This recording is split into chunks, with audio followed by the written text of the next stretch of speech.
بالنسبة لأنشيلوتي بالنسبة لي أنا أنشيلوتي بالنسبة لي أنا من أفضل المدربين في العالم، والنجاحات نتاعو اللي تشهد عليه، لأنه المدرب هذا ينجح في كل مكان. درب ايفرتون، درب نابولي، درب ريال مدريد، وغير متطلب، درب ميلان، مو متطلب يعني. مش متطلب، ثم وواقعي دائما التعامل مع الفريق. تعامل.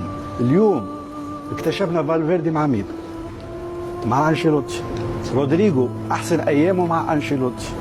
اللاعب فينيسيوس مع انشيلوتي. بنزيما مع انشيلوتي. لهنا قوه المدرب، ولهنا اللي مش متواجده في تشافي، انه لاعبين صغار ولاعبين مش معروفين يصبحوا نجوم كبار. هذه قوه المدرب، لانه لما يصبحوا نجوم بطبيعه الحال باش يرجع بالفائده على الفريق، لانه هو في خدمه الفريق، مش في خدمه الفريق. ولهذا اللاعبين هذوما نشوفوا المردود نتاعهم الموسم هذا، ونشوفوا الموسم الماضي، نشوفوا كامافينجا الموسم هذا. يعني اللاعب هذايا ماشي 200 في الساعه، حلق يعني يقوم بعمل كبير رغم عمره 21 او 22 سنه.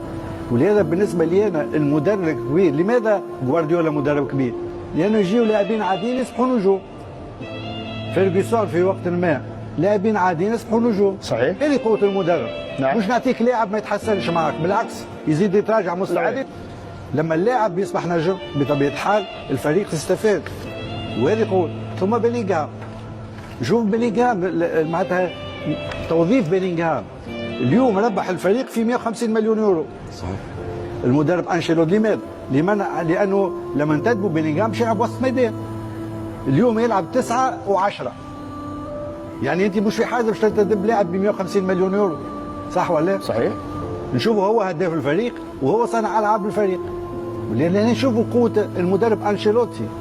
يعني المدرب وراء معناتها ما نشاهدوش كثير في الفوز، وما نشاهدوش دائما اللاعبين هو الفوز وهو دائما وراهم في خلفه. نعم. لكن بالنسبه لي انا انشيلوتي من افضل المدربين في ال20 سنه